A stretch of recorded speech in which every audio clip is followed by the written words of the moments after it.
Been a couple of days, but welcome back to the Bees Like That podcast. As always, I'm your host, Chris. So like I said, it's been a couple of days. One of the reasons being is, life gets lifey sometimes, right?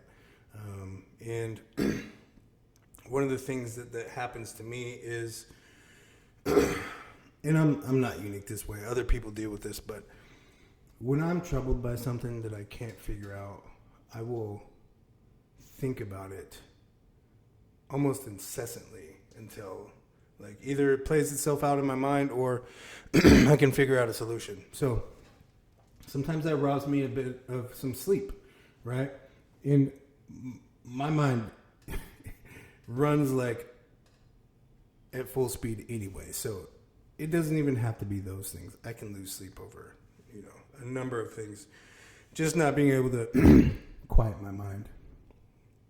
So, and if I sit down to record an episode, excuse me, and I feel disconnected from the process, I'm not just about to just record some, not to say that every episode I've recorded is just super dope, but I'm not going to record, some bunks just for the sake of recording it and putting it out, right?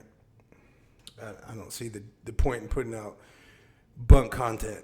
Not that mine's the best, but, I do my best to deliver to y'all relevant content that relates to issues that are on my heart that I think are human issues. But anyway, so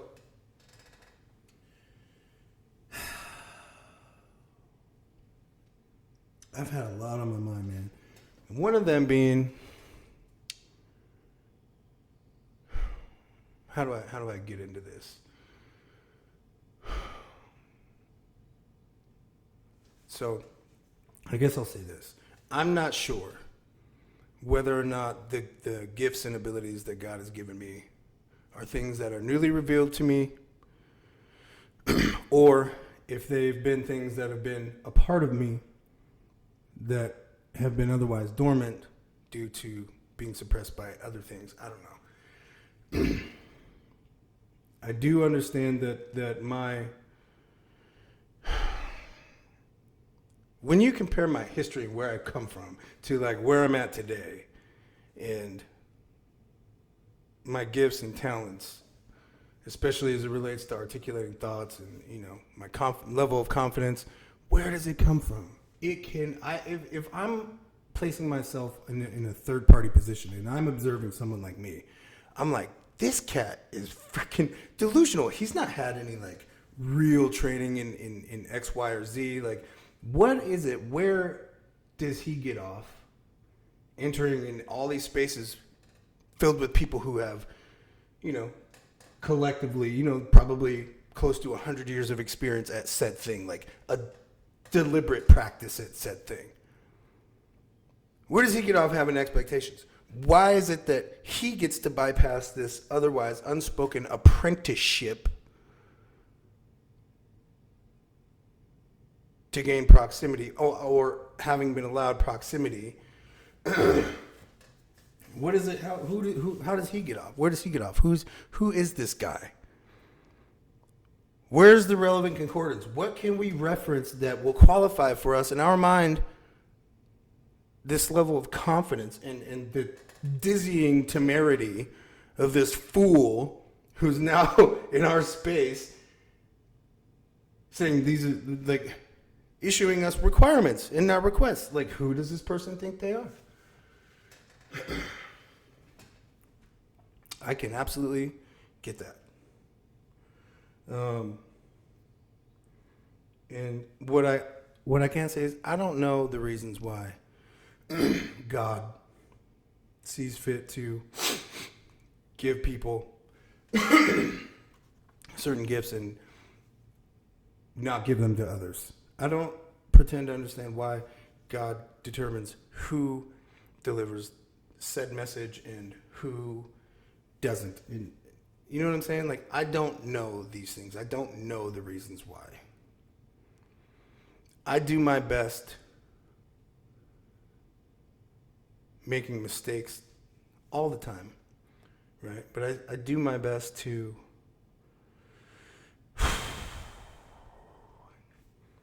embrace my fallibility as a human being, but also step confidently and occupy naturally as much space needed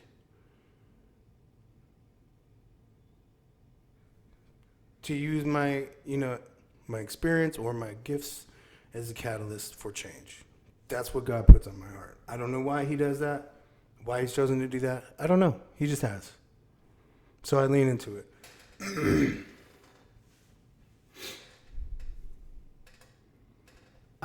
When I look at other people who, and like this is just based on my life, I look at other people and I'm like, damn, I wish I could run that fast.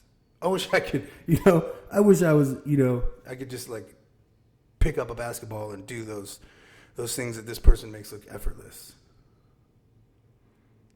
Or I wish I was more like one of those people who, upon first trying anything makes it look easy. I'm just not, I've just never been that person. It's just not. I can't waste a lot of time and energy bemoaning these facts, right? What does it get me to first, envy is just an indicator of self-doubt. That's all it is. So what is it about myself in these moments when I'm envious or I look at what other people can do as compared to me, instead of focusing on the things that I can do? What is it? So I do my best not to do that. Because those feelings don't feel good, right? So I would encourage anyone not to do that.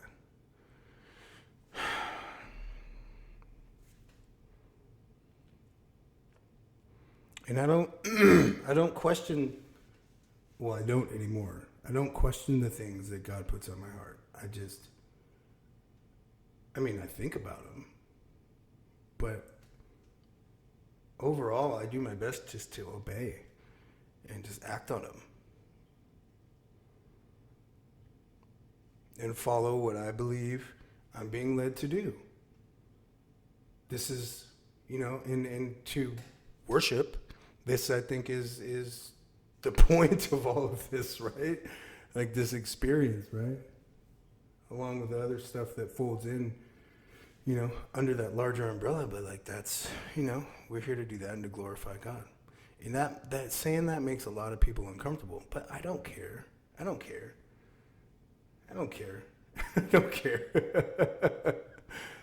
I do care in a way that like I wish for people to know the peace that I have, or that I've found since I've had a better relationship with a higher power. And let me be clear, this has not always been a part of who I am. Anyone who knows me knows that for most of my adult life, I bore an open defiance to any idea of a deity or God, and I talked all the mess. I drew out all of the challenges. I would go to the mat with people, right? And I'm not here to debate which spiritual practice is the best for who, and who should believe in what God. I know I do, and it works for me. And I share that. If it doesn't work for someone else, that ain't on me. That's between you and who or whatever it is that you offer your troubles up to. That ain't got nothing to do with me. But what I won't do is I won't make myself small or my experience small because it makes you uncomfortable. That's just not gonna happen. So there's that.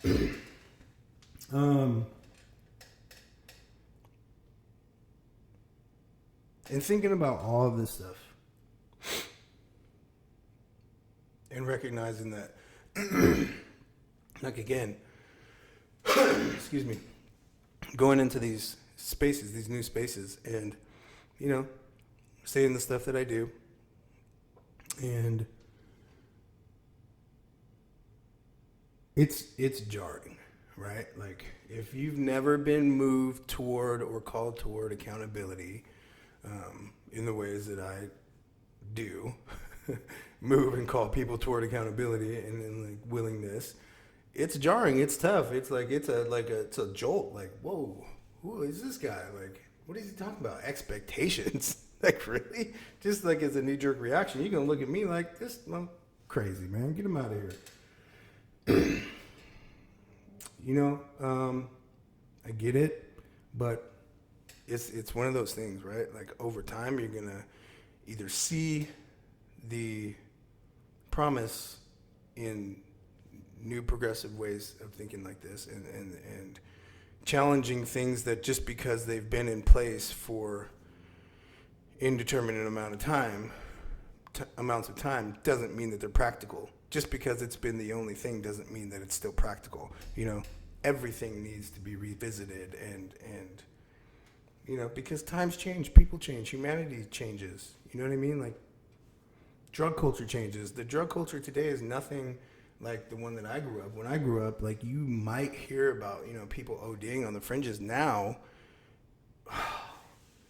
it's literally an epidemic. And we're talking about babies are ODing now. Oh, it's crazy. So things change. So the point is, again, it bears review. Things bear review.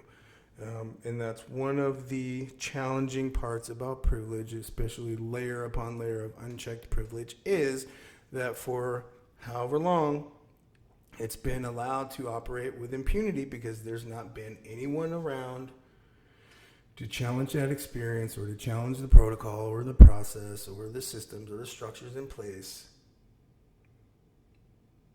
until now. Until now. And I had a conversation with someone that really, it made me think, and it's true. Like I say things that I didn't even realize what I was saying in the moment, right? Like there are going to be places where, and this frustrated me, and I didn't understand it until someone pointed it out to me. There are places, and many of them I highlight every day, that my peers and others are not going to be able to meet me at. So what then should we do? We find common ground. We have to find common ground. Otherwise, we're just chasing our tails. And we're swimming in a sea of hurt feelings and bruised egos and damaged pride, right? And nobody's hearing anything anyone has to say. So, common ground. This is tough, right? Because, like I said, being unchecked and unchallenged, it is easy, and this is not a flex, but it is easy to feel like an authority or the go-to on something just because it's been that way for, X amount of time. It's hard, right? And this leads into something that I wrote this morning. I'm going to have to read it to you because I don't want to mess it up. But these things, all thinking about them last night and then today, I wrote this. So I'm going to share it with you right now. One of my biggest strengths isn't that I seemingly walk full-heartedly ahead with my eyes childishly optimistic and focused on the sky, possibly about to fall repeatedly off a sharp cliff. Not at all. That's not at all. My strength is that I'm aware of the cliff, right? And I'm willing to risk it all and be set back again to the start, to risk being a beginner. This is I am able to focus up and above toward progress and expounding boundaries, establishing, and expanding boundaries because I understand that there is a real possibility that I could fall, be set back to the start, and become a beginner. This usually will happen when you step into a new experience, right? Or, some things that we try to, but we can't see around corners. So the things that we can't anticipate, life can set us down. And even if we work really hard and we try to anticipate everything and we think that we've covered all of our bases, that is still not a guarantee of a positive outcome. We can still miss stuff. We can still make mistakes. I make mistakes all the time, right? One of them recently being not seeing what was pointed out to me about common ground that I just talked about a couple minutes ago.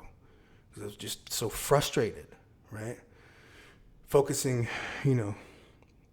mistakenly on one part of it when what I needed was a fresh perspective and to back up and to look for that common ground, right?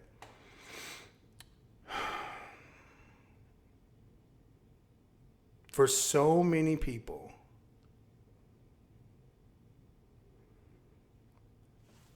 the possessive nature of pride and ego is so intense. Like, it and I've experienced this too, it will all but disallow them from experiencing that risk that I was talking about. And the resultant strength that's gained from being aware and taking that risk anyway. Being afraid and taking that risk anyway. Because one thing I know for sure is that most, if not all of the people that I deal with on a daily basis, where they sat down and said, hey, a lot of the answers that you're looking for, a lot of the progress to be had is just on the other side of you walking into that room right there that's full of people who look just like me and not like you. And you have to go in there and convince them of your humanity. You have to go in there and convince them. You have to qualify your experiences. The burden of proof is on you. The onus is upon you to go in there and convince them that it's worth their time to listen, be led, and to come forward into accountability, expand boundaries, and seek progress. Good luck. You wouldn't do it. You wouldn't do it.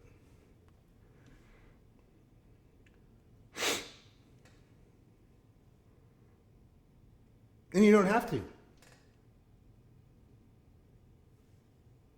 That's the beauty of comfort. That's the beauty of privilege. You will never have to do that. You will never, ever experience that.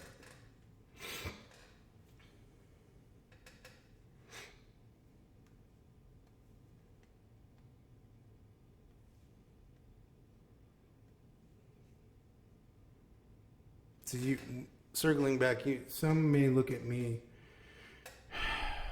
and their heads might swirl, just aghast, taken back by how delusioned, presumptive that I seem to be when they don't know the level of confidence, self-awareness, bravery, and power that it takes to advocate the way that I do and to speak up in the rooms that I do in the way that I do. I have no idea what that takes. No clue. Because I've never had to do it. Never started. Never mind, I'm not even going to say that. But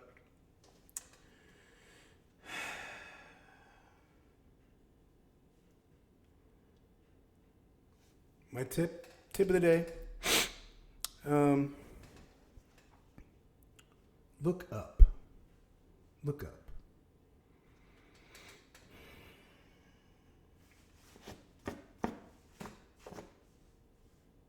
Because while you think you may be keeping up, the world is consistent.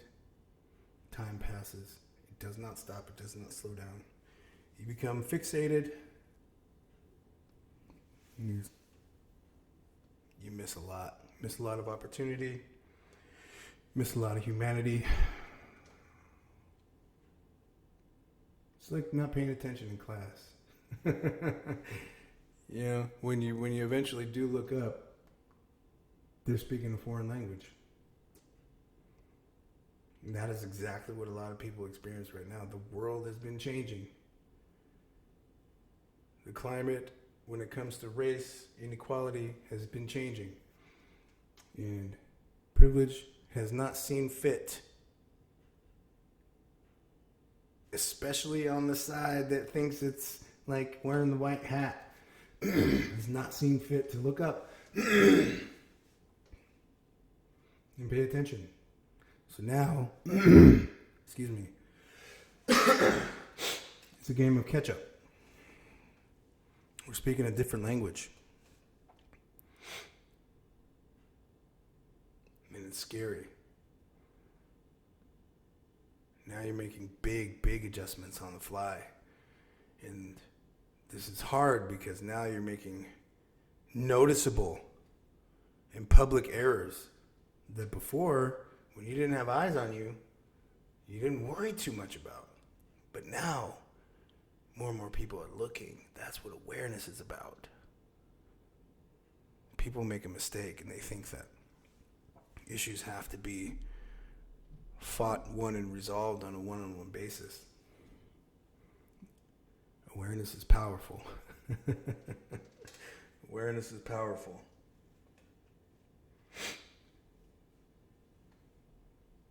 Highlight issues, not people. Whenever possible, right? Whenever possible. And while we're talking about possibilities, all things are possible through God. Straight up. Life isn't perfect. Life keeps lifing. But I'll tell you what. I'm grateful. I'll take my shittiest day now over my best day back then. Straight up. If you didn't do it on the way in, do it on the way out. Hit that like, subscribe, post notification bell. Shit. Share it if you want. Share the message. And stay up to date on everything we talk about here on the It Bees Like That podcast. Peace, y'all.